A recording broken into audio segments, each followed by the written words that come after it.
I'm Simone Forche. And I'm Kristen Bujnowski. And today we're going to be talking about women in sport, concussion involved in female athletes and also bobsleigh athletes, because you might not even be aware that that would happen in that sport because it's just been all over football. But concussion and head injury can happen anywhere. But first, we're going to go into talking about how you got to being on an Olympic team and, in my opinion, going for gold in the next Olympics. No pressure. So I'm a brakewoman on the Canadian women's bobsleigh team. And this past year and a half has been quite a whirlwind for me. I actually tried bobsleigh last September and stepped right onto the World Cup team. 4 months later was named to the Olympic team, and then this year I've been competing as the number one brakeman for Team Canada. So it's been a pretty quick rise and I've had a pretty successful season so far. So how does that work? Like the training is like super intensive, but let's go back so what was your story before that? So I started out because could I go out and just try out and go in 2 months? I'm on the team. Whoa, that would be super I don't want to awesome. I don't want to give you the impression that anyone can just make the bobsleigh team. I started out as a track and field athlete when I was 12 years old. I started doing it pretty much full time, and my top events were long jump and shot put. I did it all the way through high school and then into university. In high school, I started dealing with some pretty major injuries to my hamstring and knees, but I kept trying to push through them, but after my first year of university, I decided to call it quits, and I moved into rowing for 2 years. Okay, let's go back to those injuries. So how did you pulled your hamstring in the long jump or training? I was long jumping. I was trying out to be on Team Ontario, and I jumped a PB the time before, and that's a personal best for those who don't know that. Yeah, and so it was a pretty big deal, and at that point in the meet, I believe I was half a meter ahead of everyone else. It was a pretty big day for me. Wow. My very next jump, I ripped my left hamstring, and So why do you think that happened? Honestly, a mixture of possibly not taking care of myself well enough because I was young and dumb. And so what does that mean, not taking care of yourself then? Nutrition-wise, hydration, stretching? Probably hydration, and I probably just let myself get too cold. I remember it was pouring rain. I went into the meet and I was like, there's no way that I'm going to do well here. I'm looking for the win. I'm not looking for a big jump, just qualify.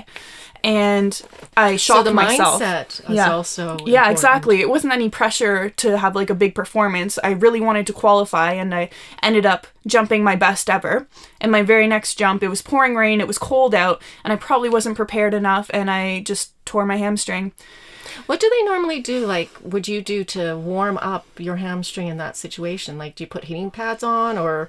Well, it's just keeping warm. It's making sure you have layers on. It's continuing to do strides and making sure that your body is still as prepped as it was for the jump previous. And I probably wasn't doing a good enough job at that, honestly. Okay. So following that, I literally didn't train at all, and I just wanted to recover my hamstring. And it was completely focused on that. And it was my first time ever qualifying for a team, and I was not going to let that opportunity slip away. I also qualified for high jump and triple jump. Oh, wow. That meet, and long jump was the last event. So after that, I just kind of sat out. And they still took me, even though they knew I was injured, to the Canadian Championships. And at that meet, I had my leg completely wrapped. I was in pain. I hadn't trained at all. I did one jump, re-pulled it, and I just sat there and watched the rest of the competition, and I ended up in third at the end of it. Well, third's still amazing. Yeah, it's my only national level medal in track and field. So, awesome. But it's interesting because this is the mindset of an athlete. Mm-hmm. It's the passion. It's I'm going to perform no matter what. I've worked so hard for this. I'm not letting this opportunity slip by. I was in so much pain, and I couldn't not let it happen. And the team was pretty disappointed because not only did I only do one jump, but I was supposed to do triple jump and high jump and relay. And it was it. I went all the way out to the meet and I did one jump, went home with a medal, but didn't compete in anything else they had expected me to. Right. But they also, did they understand and support? Of course. But they are just... An injury is an injury. What can Right. you do? But like, and it was still like, I know some of the coaches after, they were like, when we saw you get injured at the qualification meet, we were hesitant to bring you onto the team. And I knew that, but I kept pushing for it, and maybe that was selfish of me. Maybe someone else would have done better if they had done more meets, but at that point in time, it was the biggest thing that had happened to me in sports so far. So that's awesome. Yeah. That's awesome. So after that, then what rehab did you do? Did it help? Did it not help? But I rehabbed and my hamstring got better, but still to this day, I feel like my left hamstring is weaker than my right. And it's still a little bit restricted, but I've worked really hard to build it back up. However, I don't think I did a good enough job building up that strength, and which led to a lot of knee injuries after that. Right. And any ankle? Apparently I have lax ankles. Yes, you do. But nothing that I think has ever really inhibited my performance. I think I could be better, but... And you will, so gradually improving as you just gain stability and strength. And yeah, exactly. Yeah. But I ended up with some pretty bad knee injuries, which left me having trouble training and competing for the next couple years. And again, I was just fighting through injuries, and it became years of just showing up to meets and jumping and qualifying for different positions and never really training. So honestly, like, my best performances were when I was 16 years old, and after that it was just like Band-Aid, compete, and... Right. Yeah, I think my best was when I was a teenager. So then you quit. So yeah, I was spending a lot of time in physiotherapy, and some of the physiotherapists started coming up to me, and they're like, you have the perfect body type for rowing, and it's way less impact. And eventually they wore me down, and I joined the novice team in my second year of university. Mm-hmm. And I was part of their talent identified program, which is really amazing. So I got a lot of specialized coaching over the next 2 years. And so you're a quick study. Yeah, I've been picking up sports fairly quickly for a while now. And after the 2 years, I missed track so much, and my body was feeling great, and I was like, my coach came up to me and he said, I think that you have a great shot of doing well in track still. I don't think your knee is going to hold up, so I'm going to help you try and learn how to jump off your other leg. So I spent my next 2 years of university training with the track team, but jumping off my right leg for long and high jump, and then competing in a multi-event. So that was pretty crazy. I ended up getting my jumps back up to what I was doing in high school, which was really good off my other leg. But also very frustrating because I always was sitting there being like, how good could I have been if I was still off my dominant leg? Right. Yeah. Really good. Gold. You're going to get there in a different sport. Exactly. So, but I was still dealing with injuries, and honestly, by my final year of university, I was spending more time in tears than I was happy. Right. But I was still willing to keep going. I was like, I am not done. All I ever wanted was to compete for Canada, and I hadn't done it, so I wasn't ready to give up. Till finally, my friends and family sat me down, and they're like, you have your engineering degree. It's time for you to create some new goals. And I took this... So, do most athletes have a university? Like, Olympic athletes have a university education? A lot do. A lot of people go search out university or colleges so they can continue training and have that support, because the university system for track and field or other sports is a great way to continue training and have all the resources that come with the university team. That's awesome. Because in Canada, you don't get that sponsorship like they do in the U.S. Right. So you don't get the full ride scholarships that you do in the U.S. In Canada, they'll give you a little bit of money, but a lot of it comes out of your own pocket. So yeah, the desire and the passion. It's really a lot of the athletes who are in Canada are there for purely just the love of the sport. So after I graduated from university and I stopped track and field, because honestly, I had lost a lot of the support from the people who had supported me for years, and it was that I needed someone to tell me that I could still do it, and I lost those people who were always in my corner. Right. And I lost all the faith in myself. So I quit, and I started focusing on my career, and I did a lot of things. I wasn't willing to have an average career, so Well, of course not. no. I started working in prosthetics. I worked in Bolivia making artificial limbs. Wow. I took an internship in the States. I was looking for every opportunity to have an above average career if I couldn't be an above average athlete. But in the meantime, I couldn't step foot in a gym. I hated sports. I wanted nothing to do with it.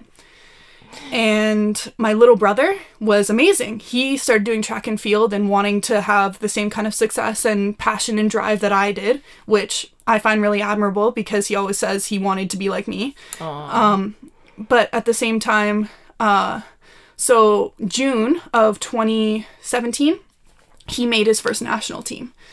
And Wow. It ripped me apart. I remember he announced it in front of my family, and I left shortly after to drive back to my house, and I was about 50 meters away, and I just started bawling. Like I couldn't deal with the fact that I wasn't good enough. And what had he done to deserve it more than I had? It was everything that I wanted that he was now getting. Right. And the next day at work, I started looking up sports that I could still do. And it turned out... So it inspired you. Exactly. Yeah. Literally, people joke, they're like, so your jealousy of your brother is the reason you're doing this. And I'm like, oh, yeah, a big part of it, yeah. Well, it's competition, and also, it's inspiring. It's not, that's natural to have that sibling competition. Yeah, and I'm going to just ask, did he, drink more water, nutrition, eat better? Did he honestly, train more? I like to take a little bit of credit. No, he watched me growing up. So he modeled what you were doing. I would be training. We lived on a farm, and I would go out and I would train in our yard, and I was always doing more practice and more training, and maybe that contributed to my injuries. And I always told him, if anything hurts, it's not worth it. You need to stop training. You need to stop competing. Take care of your body. Don't push through it. And I like to think that he's doing that now, and it's what I should have been doing instead of pushing through injuries. Yeah, and I think that's a big reason why he's able to be so successful. In fact, yesterday he did a track and field meet, and he does shot put and discus. Mm-hmm. And he's been training so hard. He PB'd by a whole meter yesterday in shot put. Oh my gosh. Throwing 17.93. He'd never thrown over 17. And that puts him well into first place in the Canadian. He's in university at the moment. Well into first place in the Canadian circuit. So I'm so proud of him. That is fantastic. Mm-hmm. So he might be getting a medal too. In the Summer Olympics. Yeah, we have high hopes for him in, I don't know about 2 years from now, but 6 years from now, coming up to the following Olympic Games. Mm-hmm. It'd be amazing to also see him competing. Right, as he improves. Mm-hmm. So you helped him, and then he helped you back. Yeah, kind of. Indirectly. So some people have done some interviews with him, and he's talked about how we were always there supporting each other at each other's track meets. And then he's out of nowhere, she just stopped. I stopped going to his meets. I couldn't handle it anymore. I didn't want to be around my family who was so proud of him. I didn't want to be around all his success, and it just tore me apart. And now we're back into a really good place where we're both on each other's team, and we really want to see each other succeed. Yeah, and your sports are so different. Mm-hmm. Yeah. Actually, I post videos of him training, and my teammates and my coaches will always be like, get him out to bobsleigh because he's so strong. He's incredibly strong. My jaw drops when I watch him lift. Wow. So, but it is kind of a natural transition. Yeah. I'm not sure if he can sprint, but I know that he's very strong. And I think, right. Because he's shot put discus. Right. So, but I told him after he's done with shot, he should definitely try bobsleigh. Yeah, I think he'll be good. He's built like Alex Kopax, who is the Olympic champion from last year, and so I have a good feeling that he'll be also a very good bobsleigh athlete. That's awesome. Mm-hmm. So when you were researching sports, what did you look for to anything that you could... Right. So when I was doing junior nationals when I was 18, there was a recruiting tent out there, and I never really thought about bobsleigh, but my long jump coach actually took me over to their tent, and he's like, when you're done with track, I think you'd be good at this. And I was like, you're crazy. I love track. I'm going to keep doing this. And I completely forgot about it, didn't think about it. And then years later, I was looking up late entry speed power sports, and I signed myself up for RVC Training Ground, which I don't know if you're familiar, but they hold testing camps all over Canada. What does the acronym stand for? RBC? It's the bank. Oh, so RBC. I thought it was It's RVC. Okay. Yeah, it's sponsored by RBC. Oh, okay. And they do a bunch of speed, power, endurance testing, and they help athletes find new sports. So wow, I didn't know that was out there. Yeah, a lot of bobsleigh athletes, velodrome biking, skeleton, a lot of people have come up through that program. So it's a really great way to take athletes from other sports and find sports that you might not have thought about before. Right. That's awesome. But for me, I signed myself up for that, but then I went onto the Bobsleigh Canada website, and it turned out, it was like fate. It turned out there was a testing camp in 2 weeks, and in my city. And, oh, wow, perfect. And I had not sprinted in 2.5 years at this point. I drove home and picked up my spikes. I did one training session at the track to try and shake off the dust a little bit. Showed up, and I made their elite standard for sprinting. And within 2 days, the recruiter called me up, and they're like, can you come to Calgary and try out bobsleigh? And I was like, yep. I was on a plane.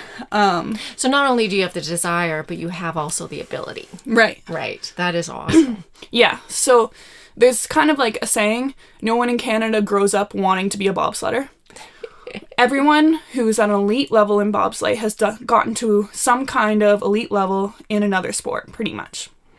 There's a lot of ex-NFL, CFL players, high-level rugby, basketball, track and field, Olympians are on the team. And some hockey also? Any NHLers? So you have to have a sprinting background. Okay. Sprinting, you have to be powerful and very fast to be a good bobsleigh athlete. Okay. So I'm not saying a hockey player couldn't do it. I'm sure they could, but... just not happening. It's just not currently. I don't think there's any... like, there's people who've played hockey, but not at an elite level. Okay. Yeah. So, I'm sorry, I lost my train of thought. No, because I interrupted you. Thinking about the other Canadian game, hockey. Yeah. So they come from already an elite. Exactly. Right. So that's how I think people have this idea that anyone can show up to bobsleigh and be great, but you're wrong, because all the people who do it have been training speed and power, the basics of bobsleigh, for their entire life. They don't just show up some random person off the street. You have a ton of incredible athletes who are bobsleigh athletes. So what if somebody wasn't a professional athlete or something like that, or the caliber, and they've been training? You can definitely, anything. But they'd be more on the developmental team, or... So yeah, there's a development team, but we have standards to join the national development team, and it's a sprint standard, and then there's a push standard. What's the sprint standard? So it's a 30-meter sprint, and you need to run it for women at least 4.2 seconds. So, and then the elite is 4 seconds flat for women. Wow. And so that's what I ran. I ran 4 flat at my first camp. That's awesome. Yeah, it was honestly shocking. So when I was doing track and field, I did sprints. I did 100 meter, I did 60 meter. But I never thought I was fast. And I would always come out of the blocks really fast, and I would be ahead of people, but I'd be reeled in. I wouldn't win races. So I never thought I was fast. But I did long jump, which was a 30-meter sprint. And my coach would always say, no, you are blistering fast when you're long jumping. And I didn't believe him until I started testing my 30-meter sprint. Wow, that's awesome. All right, so then you went out to Calgary to try out for bobsleigh. What was that like? So I went out last July for a week to try pushing in the ice house, which is an artificial start. So the bobsleigh team is actually based out of Calgary because we have the ice house, which is an indoor start where we can train the push all year round without going on the track. So I was actually working in the time at an engineering company making devices for heart surgery. And so I didn't tell my parents I was going out to Calgary, but I told them when I got back. And they were like, you are crazy. You are 25 years old. You have a great job. What are you doing? Why are you trying to start a new sport? At best, you're going to have to sink 4 years into this and maybe make it to the Olympics. And they were not on board for it at all. But I was like, no, this is exactly what I want to do. I've been working hard. I have some money saved up. I am going to go and do this. And for the first time in my life, I was just telling them what I was doing. I wasn't searching for their approval. You're following your passion no matter what. With yeah, no exactly. support. I had this good feeling. I had made the sprint standard. I knew I was powerful. And I kind of had this feeling like they also have the ideal height and weight. And I fell directly into that. I'm like, I feel like this sport was made for me. And before I'd even touched the ice. So I went out and I kind of am the kind of athlete that is very not good at the start. And then I ramp up really quickly. So I went out and I had 2 sessions in the ice. I was out there, that's it. And the coaches were kind of like, meh, okay, we'll invite her back to the actual testing camp in September. And so I went out for that. And then the recruiter was like, okay, so we think that maybe you can make the development team after watching me train for that week and test. And I was like, okay, I'm going to be smart. I'm a smart person. I'm going to go home and I'm going to work for the year. I'm going to save up all this money and I'm going to come back next year and then I'm going to go to the Olympics in 4 years. And That's awesome. And the head coach called me up. I flew back home after the camp. I'm sitting at my desk and he calls me up and he's like, I think you're crazy. Come out for the national team camp. I think that you honestly have a chance of going to the Olympics this year. And if you don't, if you go to the camp, go back home, go to work. And I was like, yep, sold. I bought a one-way ticket out to Calgary and I tried out for the national team. At this point, I had been in the ice house 4 times. I went and I did the push comp and I came 3rd out of all the girls who had been training for years. I completely surprised myself. I surprised all the coaches. All the teammates are like, who is this girl? Because usually when, like I said, people come into the sport and if they are really good right away, they've been to the Olympics, they've been in the CFL, they have a name in some other sport. And I was nobody. I had not made a name for myself in any way at all. And so everyone's like, who is this girl? Because that's only a year ago, right? Yeah. That was, just a year and 4 months ago about now. Yeah. That is fantastic. Yeah. And so I was just thrown into the fire right away. And at this point, I'd run out of vacation days at work. And I was like, okay, I need to make a choice. And I knew it. I knew I had to stay. So the next week, I jumped in the back of a bobsleigh for the first time ever. And honestly, I wasn't afraid. I get a little more afraid now because I've crashed and I know the danger. But that first time I was like, nope, this is what I should be doing. And I wasn't afraid, which everyone, again, young and dumb, I was just ready to go for it. Well, you're making it. Yeah, exactly. And I showed up and I took to it fairly quickly. So I actually got put in as a brakeman in the first 3 World Cup races. And then the 5th one as well. So I raced in 4 World Cups last year, and then someone else came back. She joined the team. Heather Moyes joined the team later in the season because she was injured. So she ended up taking my spot in the long run, which at first was a little bit hard. But then it took me a little bit to realize that if I wasn't good, but now I know that if I'm not the best, I don't want to be the one pushing. Right. And what's best for the team. It's really hard. You have to take a step back and realize, nope, I wasn't what was best for the team at the time. But it was just being named to the team as an alternate. I sat at the games. I moved all the sleds. I polished all the runners. I did all the training runs. I didn't just sit around. I was an athlete throughout the entire games. And all it did was motivate me. I'm like, I never want to sit on the sidelines again.